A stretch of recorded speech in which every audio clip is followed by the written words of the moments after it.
Olá, gente, boa tarde. O Brasil tem uma das cargas tributárias mais pesadas do mundo, mais alta até do que as praticadas no Japão e Estados Unidos, considerados países de primeiro mundo. Diferentemente de outras nações, a carga tributária brasileira mira o consumo, o que para muitos especialistas é um grande equívoco. O direito tributário brasileiro é o assunto de hoje do Tema Jurídico, que está começando agora.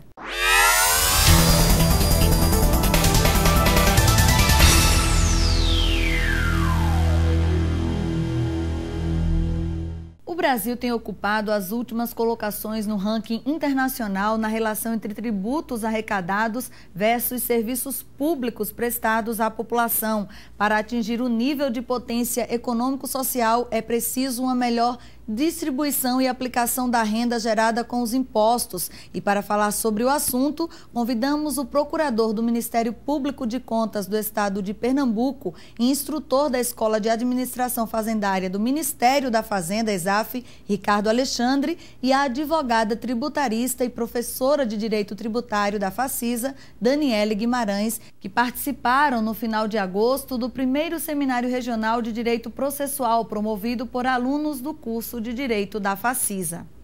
Boa tarde. Boa tarde. Sejam bem-vindos ao Tema Jurídico. Professora Daniele, a questão dos impostos, de fato, o Brasil tem uma das maiores cargas tributárias?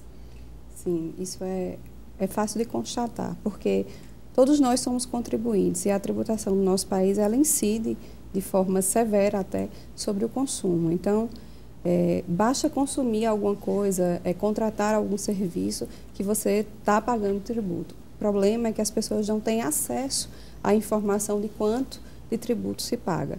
Mas é sim uma das maiores cargas tributárias do mundo, apesar de essa equação não fechar, porque o administrado não se sente recompensado. Porque se por um lado ele paga muito tributo, por outro lado ele não consegue enxergar a correta aplicação desses tributos.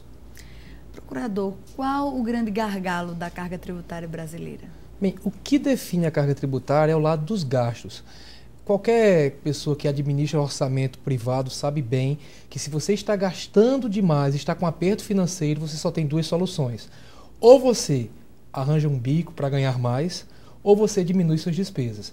Como nós gastamos muito e gastamos mal, para conseguir cobrir esses gastos, nós precisamos arrecadar mais. Então, a carga tributária fica num patamar que é impossível de ser baixado sem que se diminua o lado dos gastos. E para diminuir o lado dos gastos, aí vem o bom e velho combate à corrupção, que é um gargalo de dinheiro, é um ralo verdadeiramente, e também uma melhor gestão. Já chegou a hora do brasileiro passar a votar pensando se aquele gestor ele tem capacidade efetiva de gestão. Recentemente saiu uma notícia, por exemplo, que o parque eólico, o Brasil construiu várias usinas eólicas e não tem linhas de transmissão. 26 parques eólicos no Nordeste sem linha de transmissão. Isso é absoluta incompetência. Aquelas usinas eólicas estão servindo para enfeitar ou enfeiar as cidades, porque a geração de energia não está acontecendo e o gasto permanece, porque o poder público está pagando mais de 30 milhões de reais por mês. E esses 30 milhões de reais por mês são conseguidos mediante a imposição de uma carga tributária. Se esse gasto não existisse, a carga tributária poderia cair no mesmo patamar. Então, eficiência e combate à corrupção é a primeira medida para diminuir os gastos e, por conseguinte, abrir espaço para a diminuição da carga tributária. Mirar o consumo penaliza a população de baixa renda? Sem dúvida alguma. Se você cobrar, por exemplo, 2 centavos de imposto sobre circulação na compra de um pãozinho francês, isso para uma família de classe baixa, uma família que ganha salário mínimo, somando os pães consumidos durante um mês, terá um impacto gigantesco. Mas para o rico, para o milionário, isso é uma gorjeta dada para o Estado. Então, proporcionalmente, a carga tributária sobre consumo, e eu falei de um gênero essencial, eu falei do pãozinho, que todo mundo consome, independentemente de sua classe social. Se você ganhar na Mega Sena, não vai passar a consumir mais pãezinhos franceses, né? Então, na realidade, o consumo depende do gosto. Então, se você tributa de maneira pesada um gênero que todo mundo consome, essa tributação ela é ainda mais pesada, proporcionalmente mais pesada para quem está na classe mais baixa, porque o valor do tributo cobrado quando verificado a proporção sobre a renda, verificada essa proporção sobre a renda, fica com um peso gigantesco. Professora, aumentar o imposto de renda seria uma alternativa, como nos países desenvolvidos geralmente ocorre? Na verdade, a constatação de que a tributação ela incide maciçamente sobre o consumo, ela é inarredável. Mas o interessante seria que a tributação incidisse mais sobre o patrimônio, sobre a renda, porque isso gera a justiça tributária, alicerçada naquilo que o professor Ricardo falou, de que pagaria o tributo quem tivesse mais condições de fazê-lo. E se a tributação incide sobre o consumo, até as pessoas que têm baixa renda acabam tendo que consumir e, portanto, ficam sujeitas a uma tributação maior. Mas, na prática, vamos entender como é que se estrutura a pirâmide social no país. Eu tenho que, na base da pirâmide, eu tenho mais pessoas com menos condições financeiras. E no topo da pirâmide eu tenho um número menor de pessoas que têm patrimônio, que têm renda. Se você partir do pressuposto de que o tributo ele é a principal fonte de receita pública para o Estado, e que o Estado, seja na esfera federal, estadual ou municipal, ele precisa da tributação, então o tributo ele é necessário. Então, para que a gente possa inverter isso e chegar ao dia em que a tributação incida sobre o patrimônio e a renda, a gente passa pelo caminho da eficiência da gestão pública, da diminuição da corrupção e da melhoria das condições financeiras da população, para que a carga tributária possa ser suficiente para suprir a necessidade de todos. Agora, na sua opinião, o problema do Brasil está realmente nessa carga tributária astronômica ou é a corrupção o grande problema realmente? Eu costumo dizer que são os dois fatores. Enquanto você tiver um Estado que cobra muito tributo e as pessoas que pagam esse tributo pagam excessivamente porque pagam por si e por quem não paga o tributo, essa carga tributária vai ser cada vez mais alta. Mas para que essa sonegação tributária seja combatida, o Estado precisa de um staff, digamos assim, precisa ter condições de fazer uma fiscalização e fazer uma fiscalização correta, mas também precisa se policiar, e isso é um fato, de que a corrupção ela tem que ser extirpada do poder público. O que está mais difícil, né, professora? É verdade. A gente vai fazendo um pequeno intervalo e daqui a pouco a gente volta com o tema jurídico sobre direito tributário. É um instante só, aguarde.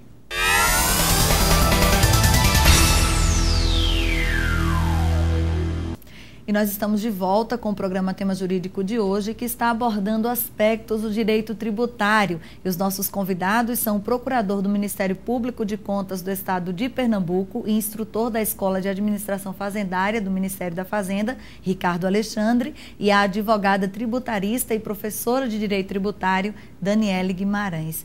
Professora, já está em vigor a lei que realmente exige a divulgação dos impostos nas embalagens de produtos que ficam ali nos supermercados?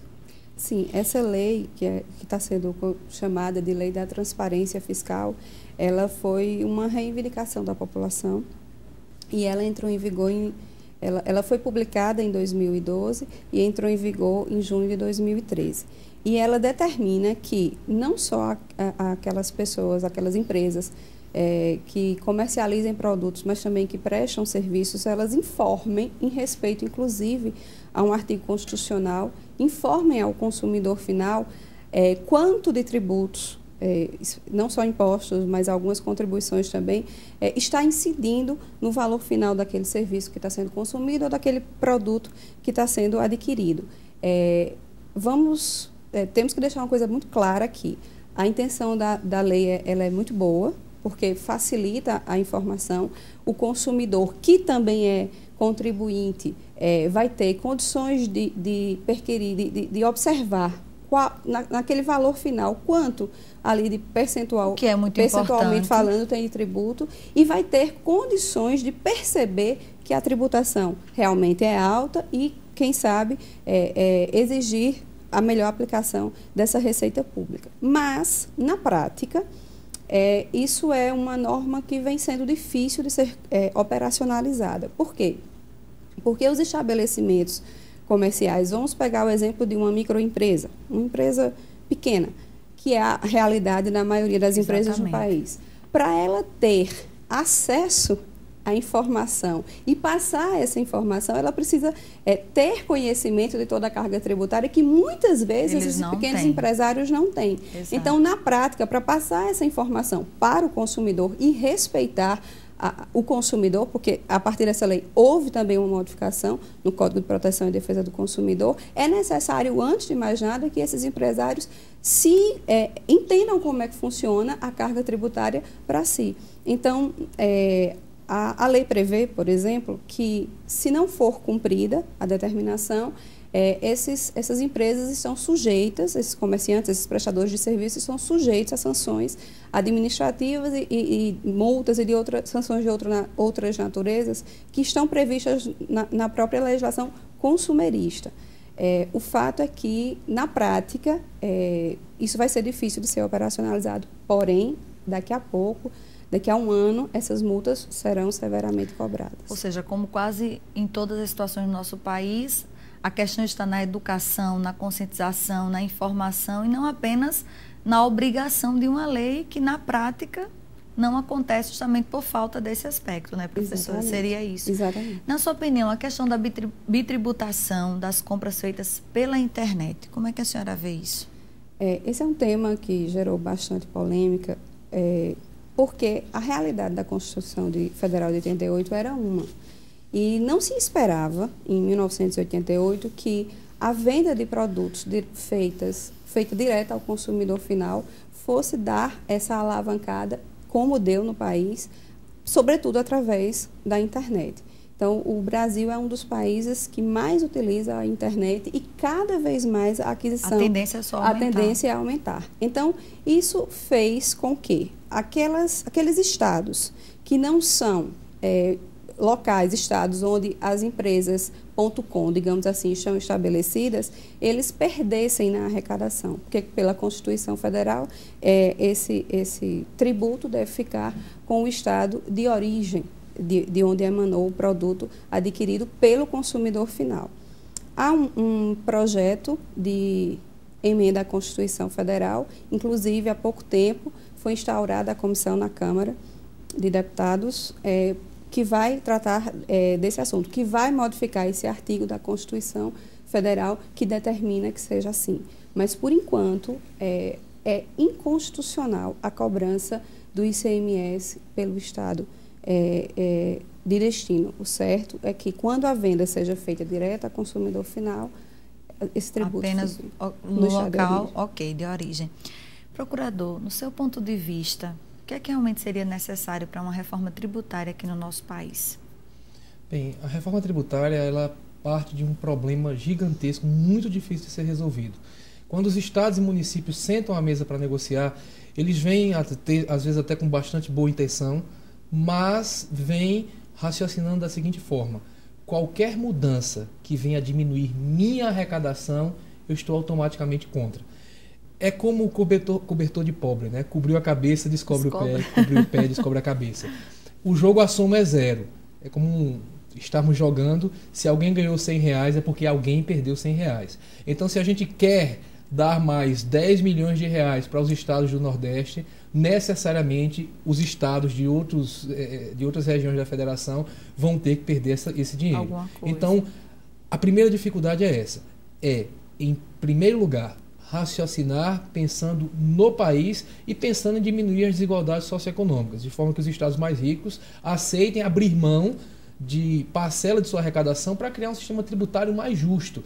Porque as propostas de reforma que eu tenho visto, as reformas, mini-reformas que têm sido aprovadas, sempre são reformas que tentam abrir espaço para cobrar o que era proibido cobrar. São reformas que visam a prejudicar, na prática, o contribuinte e aumentar, na prática, essa carga tributária. Sonhar com diminuição de carga tributária via reforma tributária é sonhar com algo praticamente impossível. Eu tenho muito pouca esperança de que seja aprovada uma reforma que mexa com os pontos cruciais do nosso sistema tributário nacional. Eu tive a honra de ser convidado pelo Senado Federal para discutir a questão relativa à Guerra dos Portos e vi que, por exemplo, o Estado do Espírito Santo, que apesar do nome faz diabruras em matéria tributária, em matéria de ICMS, o Estado do Espírito Santo faz coisas que são inconstitucionais, o Senado Federal proibiu que isso aí fosse feito, Estava para ser editada até uma súmula vinculante, acabando com o que o Estado do Espírito Santo e alguns outros, como Santa Catarina, também Goiás, vem fazendo. E eles disseram, tudo bem, que seja proibido, mas vocês vão ter que me compensar pela arrecadação que eu estou perdendo. Preste atenção no que eu estou falando. Algo de errado estava sendo feito. Quando acabou, disseram, ora, se você está me proibindo de fazer o que eu fazia, que era de errado, vai ter que me dar dinheiro para compensar. Quando você diz não, eles dizem, olha, minha arrecadação é usada para atender os serviços públicos. Se você me tirar essa arrecadação, quem vai sofrer é o povo capixaba. Então é muito difícil, quando você vai mexer com alguma coisa, mesmo que seja para corrigir uma distorção, impedir a inconstitucionalidade, os estados, os municípios sempre pensam na sua subsistência. E um ponto fundamental, a maneira como a arrecadação é repartida no Brasil é uma maneira absurda. Praticamente 70% da arrecadação fica nas mãos da União, 25% nas mãos dos estados, não é? E 5% nas mãos dos municípios. E como eu sempre ressalto, ninguém mora na União. Nós moramos no município. Quem tem que tapar o buraco da rua que fura o pneu do seu carro é o município. E quem tem contato mais diretamente com a gente, que é o município, é quem tem a menor parcela dessa arrecadação. Agora, novamente, a história do jogo de soma zero. Para dar mais dinheiro para os municípios, alguém vai ter que abrir mão. Ou aumentar a carga tributária. Aumento de carga tributária ninguém suporta. Abrir mão ninguém quer.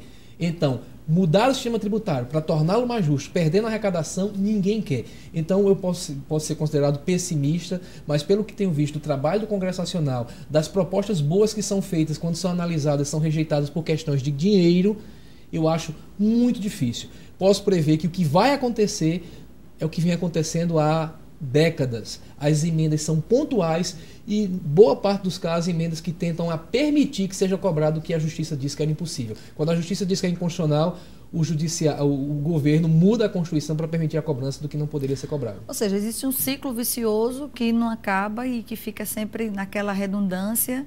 Agora, nessa ordem, viria uma reforma tributária ou uma reforma política primeiro? O que é que acontece? E aí a gente parte para um problema semelhante. Jogo de interesse. Porque, infelizmente, quem vai fazer a reforma política são pessoas que exercem mandato eletivo. O senador Cristóvão Buarque disse, eu não tenho condições de votar reforma política quando eu estou preocupado com a minha eleição. Os deputados e senadores não têm condições de discutir questões relativas às vantagens que eles mesmos possuem, salvo sob uma grande pressão. Por isso que quando a presidente da República propôs aquela constituinte específica, apesar de eu ter dúvidas da possibilidade sob o ponto de vista jurídico, mas o que eu gostaria que fosse aprovado fosse uma engenharia jurídica para fazer o seguinte, vamos fazer uma reforma via uma Assembleia Nacional Constituinte, mas quem for eleito para essa Assembleia Nacional Constituinte fica 8 anos impedido de se candidatar a qualquer coisa. Porque é o que iria acontecer. Os políticos que nós conhecemos pelo nome, que estão aí há décadas, há muito tempo, eles não vão querer participar de uma Assembleia Nacional Constituinte sabendo que depois não vão poder se candidatar, porque eles são profissionais da política. Então nós teremos nesse mecanismo a chance de atrair para a elaboração de um sistema político mais decente pessoas que não querem exercer mandato eletivo. E essas pessoas têm condições de dizer, não deve haver foro privilegiado, não deve haver esse conjunto de vantagens que estão aqui colocadas. Essas coisas poderiam ser mudadas porque quem está votando está desinteressado daquilo ali. É como fala Rawls, o filósofo, né? Para que a gente proponha mudanças só se a gente colocar o véu da ignorância. Você propor um mundo melhor, seria você propor um mundo sem saber em que classe social você vai estar, em que país você vai nascer, qual vai ser sua cor, quais serão suas habilidades. Aí assim você tem condições de propor um mundo mais justo, porque você não sabe se vai nascer na parte mais pobre, na parte mais rica, mais rico, mais habilidoso ou menos habilidoso, não sabe sua cor. Aí sim você propõe um sistema justo. Então, quando quem estabelece a regra não vai gozar dos benefícios da regra, aí nós teremos regras mais justas. Agora, com eles que vão exercer os mandatos e usufruir dos direitos que são colocados lá, é impossível também que se faça uma reforma decente, salvo sob uma pressão gigantesca. Muito grande. Nós falamos com muita alegria nessas manifestações que o gigante acordou, mas infelizmente parece que voltou a dormir. Se esse gigante permanecesse por mais tempo acordado, talvez sob pressão eles mesmos conseguissem aprovar alguma coisa de mudasse de maneira relevante. Ok, daqui a pouco a gente volta então. Vamos fazer mais uma pausa e no próximo bloco a conversa é sobre pirâmides financeiras e o reflexo delas na economia. Não saia daí, é um minuto só.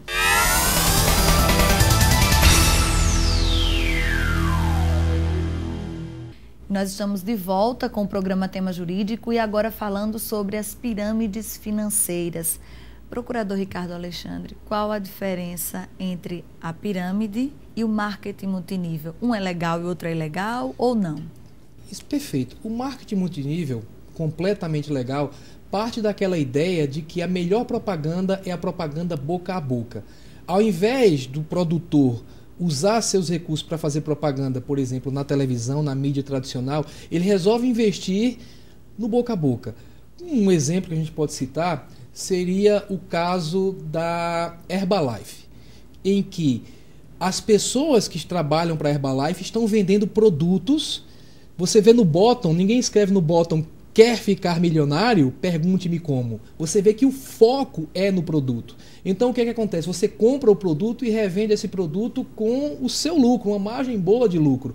Fica parecendo, se a gente for desenhar a estrutura com uma pirâmide, porque você vê uma pessoa vendendo para diversos fornecedores, vendendo, então vai se capilarizando. Mas você percebe que o objetivo é o produto. Se você não quer entrar numa pirâmide, a dica é olhar para o produto e pensar: eu compraria esse produto por este preço sem pensar efetivamente no lucro? Eu compraria? Há mercado para esse produto? Se sim, você estará diante de um caso em que está havendo marketing multinível.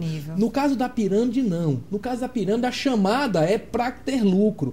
O foco não é no produto. E as pirâmides atualmente ficaram mais sofisticadas porque na pirâmide tradicional não existia produto. A ideia era assim: pega uma pessoa e diz o seguinte: 10 pessoas que quando entrarem, cada um vai dar R$1.000 e a primeira pessoa vai lucrar, vai ficar com os R$10.000. Cada um pagou 1.000.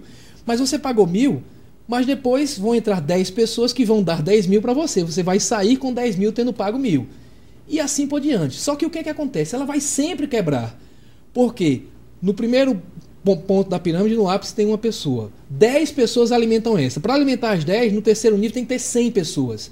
No quarto nível, 1.000. No quinto nível, 10.000. Depois 100.000. Depois de 100.000 é 1 milhão. Não temos em Campina Grande 1 milhão de pessoas. No próximo nível seriam 10 milhões. Não temos na Paraíba essa quantidade de pessoas. No próximo nível, 100 milhões. Não temos no Nordeste essa quantidade de pessoas. O próximo 1 bilhão não temos no Brasil. O próximo 10 bilhões não temos no mundo. Então, rapidamente, a pirâmide ela vai se esgotar porque o foco é o lucro. As pessoas estão ali entrando, você tem que se perguntar: o que eu estou pagando é para adquirir esse produto e depois fazer revenda? Ou eu estou pagando para entrar nesse esquema? Me chamaram para quê? Me ofereceram lucro, venha para cá para ficar rico. Você pode ver nas divulgações dessas pirâmides tão famosas que a divulgação é dizendo: você vai trabalhar em casa e ganhar bastante dinheiro. A população tem que entender que há duas grandes mentiras. Sempre que falarem para você é mentira. Primeiro, você vai comer o que quer e vai emagrecer. É mentira. Segundo, você vai ganhar dinheiro sem trabalhar. É mentira também. Não existe isso. É ilusão. Trabalhe que você pode ganhar seu dinheiro. No caso da pirâmide, quais são os reflexos para a economia de um país? Os reflexos acabam atingindo as pessoas mais simples, que acham, normalmente, eu acho que na pirâmide existe um golpe intelectual. Uma pessoa que entende bem de matemática acaba se aproveitando disso para dar golpe em pessoas que não conseguem perceber essa realidade que a gente acabou de falar. E há um risco gigantesco. Na Albânia, em 1997, houve 2 pirâmides que cresceram tanto que chegaram ao ponto de abranger 2/3 da população. Quando o governo interveio para acabar com essas pirâmides, houve uma guerra civil. Porque o que acontece é o que a gente está vendo agora com a Telex Free. A gente está aqui fazendo esse programa e provavelmente vocês vão receber e-mails, vão receber telefonemas reclamando. O pessoal da Telex Free dizendo: mas eu tenho dinheiro ali investido, eu quero ganhar também. Porque eles não percebem que uma hora vai quebrar. E quando quebra, vem todo mundo reclamar, e se o governo não faz a intervenção agora, quando vier intervir, a maioria da população é caso para guerra civil. Felizmente, nós tivemos um judiciário atuante, um Ministério Público atuante, que conseguiu bloquear isso aí de maneira relativamente rápida. O ideal seria bloquear no início para evitar que esses golpes prejudicassem mais pessoas. O problema lá na frente, né? Exatamente. Professora, qual o conselho que pode se dar para essas pessoas que estão nessa alienação? Porque chega a ser uma coisa meio que alienada. As pessoas ficam fissuradas em ganhar, em ganhar, em ganhar e não percebem o risco disso. Qual o conselho que pode se dar? Bem, eu acho o seguinte: eu não gosto da economia que ela é baseada na mera especulação. Eu acho que a economia ela tem que ser produtiva. Então, para pegar os exemplos que o professor citou agora há pouco, se você tem um produto a oferecer, se você tem algo a oferecer para o consumidor, ainda que aquele consumidor eventualmente possa ser um revendedor daquele produto e disso fazer um meio de vida para si, tudo bem, eu estou vendo um retorno, eu estou vendo uma produtividade, está havendo a produção. Havendo o trabalho. Está havendo né? um trabalho. Agora, ganhar dinheiro através da especulação financeira, muitas vezes imobiliária, como acontece, eu acho que isso chega a um ponto que isso leva a economia ao fracasso e aí todo mundo acaba perdendo. Então, o conselho é, se você quer ganhar dinheiro, se você quer se manter ou quer enricar, trabalhe. Esse é o grande segredo, né, professora? Produza. Nós estamos chegando ao final do nosso programa e eu gostaria de abrir esse espaço para que os senhores pudessem fazer suas considerações finais acerca dos temas tratados aqui hoje, né, a respeito do direito tributário, essa questão das pirâmides. Professora, por gentileza. Bem, inicialmente eu queria agradecer ao convite e, enfim, é sempre um prazer estar aqui falar sobre direito tributário, que é um ramo do direito que precisa ser melhor reconhecido, eu digo não só pelos juristas, mas pela população em si. A Constituição Federal, que é onde está a base do direito tributário, ela não foi feita para o advogado, para o juiz, para o promotor, para o auditor da Receita Federal, ou da Receita Estadual, ou da Receita Municipal. Ela foi feita para todo mundo. Ela é algo que precisa ser investigado, entendido, compreendido. E o direito tributário tem muita raiz na Constituição Federal. E eu costumo dizer que quando a gente vai conversar sobre direito tributário, a gente vai falar sobre um tema muito importante. O dinheiro que entra nos cofres públicos, e ele não quer perder, o Estado não quer perder, e esse dinheiro que entra nos cofres públicos através da tributação sai do bolso do particular. E o particular tem todo o interesse, e na minha opinião, todo o direito de realizar a economia fiscal, mas de maneira lícita. Ok.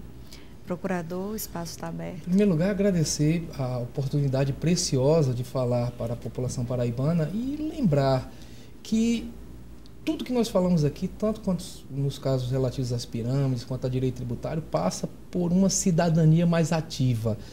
Na realidade, vale aquela velha frase de que quem não gosta de política, infelizmente, vai ser governado por quem gosta.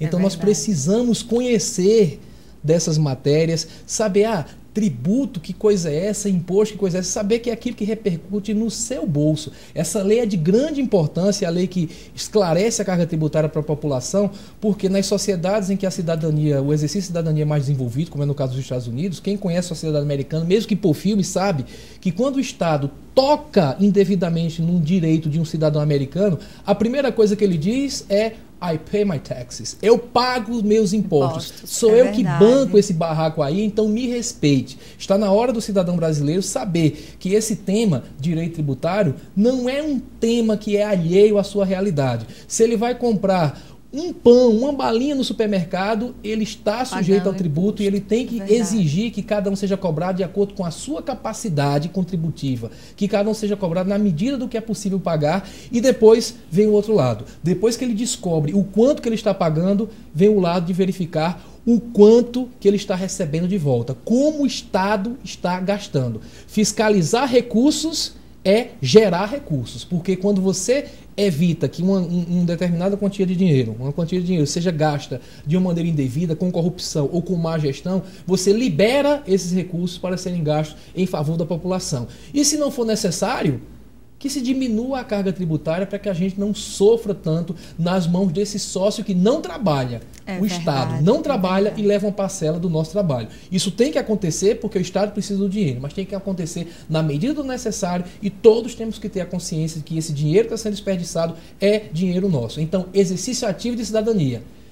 Que o gigante acorde, mas não volte a dormir. Exija das autoridades as providências que são necessárias para que a gente construa um Brasil verdadeiramente justo. Muito obrigada pela participação dos senhores aqui no Tema Jurídico e sejam sempre bem-vindos. Obrigada. Nós agradecemos a você também por sua audiência aqui na TV Itararé e no nosso canal no YouTube. Bom final de semana e até sábado que vem com mais um Tema Jurídico na Facisa.